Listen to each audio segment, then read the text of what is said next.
Hello everybody, my name is Kara, and today I am here to do my 2018 reading goals wrap-up and share a few statistics and of course talk about my reading plans for 2019. Also, Petey would not leave the room before I had to start filming, so he's in here right now and we'll just hope this goes well. So I looked at my original 2018 reading goals that I had and let's talk about how I did. So the first thing is that I wanted to read 70 books at least. That was my Goodreads goal that I set, and I actually doubled it. I read 141 books and possibly 142. There was something going wrong with Goodreads where sometimes when I checked it didn't add up to the right number, but around 141, I think that's pretty good. I also talked about wanting to participate in some readathons that year, and I definitely did that goal. I participated in quite a few readathons. I even co-hosted Retellathon. I also talked about how I wanted to buy fewer books, and specifically I wanted to only buy books that I was excited to get to like immediately.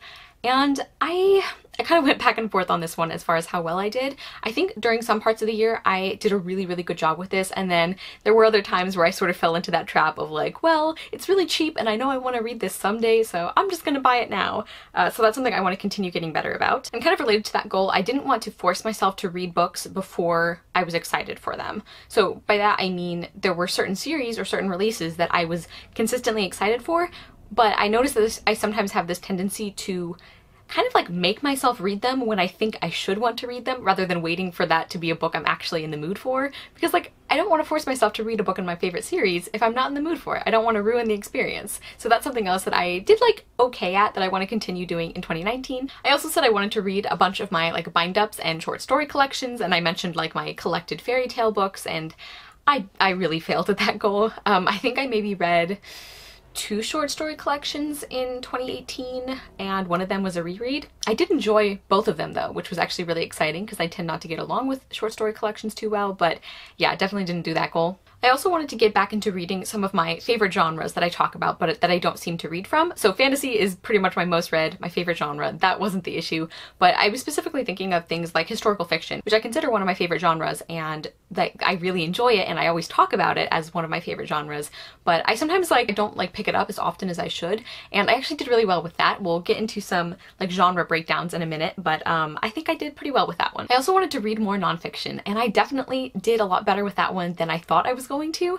I've just found certain areas of nonfiction that I really enjoy. I'm really getting to a place where I know what I like and I can seek that out, and I'm just having a lot of fun kind of exploring my nonfiction, I guess, genre tastes a lot more. I think in 2017 I read 8 nonfiction books, and this year I did read more than 8, so again we'll get into those genre statistics in a minute. And I also wanted to finish a bunch of series that I had been currently reading. I already did kind of a react video to that list, so I will link that down below in case you haven't seen it yet, but I had mixed results with that one. So as you can see, I had quite a few very specific goals for 2018 as far as reading went, and I kind of want to move away from that in 2019. There are a couple of big things, kind of vague goals that I really want to focus on, and I think that's what I'm going to stick with, at least for the time being, because I don't think I do too well with very strict goals. So now I'm going to get into some just like statistics that I think are really interesting. These are not going to be like the beautiful like graphs and everything. So in total, I read 141 books approximately, and that was 43,912 pages. And getting into these genres,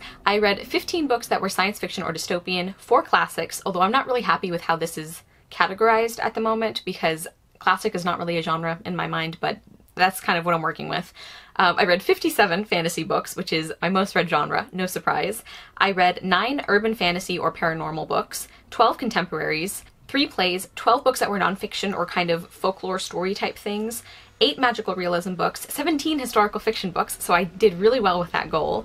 1 book that's kind of literary fiction, I'm not really sure how to classify it, that was Circe by Madeline Miller. I don't know what to call that book, but I loved it. 2 poetry books and 1 romance book. I actually categorized fairy tale retellings differently this year versus last year. I actually went through and figured out what genre they were rather than just clumping them all together, because to me, like, it makes more sense to like group something by the genre rather than like, oh, it happens to be a modern day retelling of this fairy tale, but really it reads like a contemporary. So that's why I did that. And I also thought it was kind of funny. I was really patting myself on the back for how much contemporary I had read before I like did this breakdown, because that's a genre that I don't tend to reach for, but I found some things I enjoy in it really recently. And I was like, oh, I read so much contemporary. Like 12 books out of 141 is really not that much. So clearly my perspective is a little bit skewed. And out of the 141 books I read, 18 of those were rereads. Now getting into my star ratings. So I'm going to go through these by kind of star range. So when I say like 2-star books, I mean books that I rated between 2 stars and 3 stars. So that would include 2, 2.5, 2.75 if I had any, things like that. So I had 4 books that were in the 1-star range, 17 that were in the 2-star range, 33 that were in the 3-star range, 55 that were in the 4-star range, and 31 that were in the 5-star range. And I think quite a few of those were rereads, but I mean, they were still 5 stars. And kind of breaking it down even more, my 4 and 5-star range books together were 86, and my 3, 2, and 1-star books altogether were 54. So I read more books that I loved than that I didn't like, hated, or didn't really care about too much. And I'm really happy with that, actually. I've been talking to friends recently about how I feel like there's this idea that you have to have a certain, like, you can't have more than a certain number of 4 and 5-star books or you're not a smart enough reviewer. Like, you're not critical enough. And I actually personally feel like you should be getting better at figuring out what you like. Like, I'm really glad that I'm starting to get more 3 and 4-star, even 5-star books than 1 and 2 stars. So anyway, that's my little spiel on that. And my average star rating was around 3.7 stars, which I'm pretty happy with. I think I am definitely becoming more critical of books I read, but I'm also getting better at finding books I love. So those kind of work out pretty well. And then talking really quickly about my 2019 reading plans, as I alluded to, these are going to be a lot less strict. I do want to read 80 books at least in 2019. I'm hoping to read a lot more than that, but that's kind of where my goal is, my Goodreads goal. And then I have 2 kind of conflicting goals, and the main thing I want to accomplish in 2019 is finding a balance between those 2. So part of that is like participating in challenges and really focusing on reading books that have been on my TBR for a long time, kind of getting books off my TBR.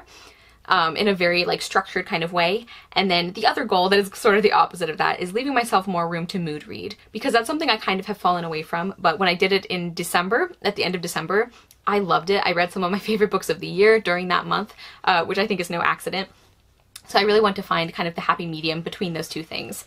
And I have several challenges that I'm doing that kind of go along with that. So I have my Friends Choose My TBR, kind of my longest unread books edition, which I will link down below. I also have a retelling bingo challenge I'm participating in that I will link if that's already up. And my friend Giselle has chosen some books that she thinks are going to be 5-star reads for me. I'm definitely going to continue to participate in readathons and challenges, but I do want to balance that with having times where I just read whatever I want to read. And another thing I'm really excited about kind of goes along with that reading challenge, and I am co-hosting the Artemis Fowl read along. I do have an announcement video that's very short that I will link as well, but I'm really excited about that. I'm currently reading the first book, as we are doing 1 book per month, and this is January, and I'm loving that so far. And another thing I really want to focus on tracking is my physical TBR, and I think I don't really pay attention to specific numbers with it. I think that in general, I feel like I read and get rid of more books than I bring in, but I kind of want to check myself on that and make sure that's actually what's happening. So I kind of just wrote this like basic, this is not a bullet journal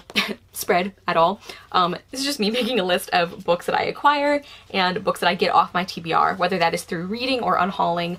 And it's just like a very basic way of tracking that, but I really want to pay more attention to that. And I think that actually writing it down is going to force me to pay attention to it, and I've got it in my little llama notebook that says nope. So hopefully if I'm contemplating buying too many books, I'm just gonna say nope to myself. But I don't know, is this like the opposite of like inspiring, is like trying to convince you not to do something? But so those are my basic 2019 reading plans. Pretty vague, because I've realized that's how I do best with goals. And even the ones that are more specific, for most of them, I don't really have a time frame for them, which I think is key for me. I do really well with short-term goals like readathon TBRs, or if they're very long-term and they have no like must be done by date whatsoever. Those are kind of the 2 extremes that I do well with. So thank you guys so much for watching. Let me know one of your reading goals for 2019. We'll see you soon with another video, and I hope you love the next book you read. Bye! Are you gonna help me? Is that what you're gonna do? Probably not.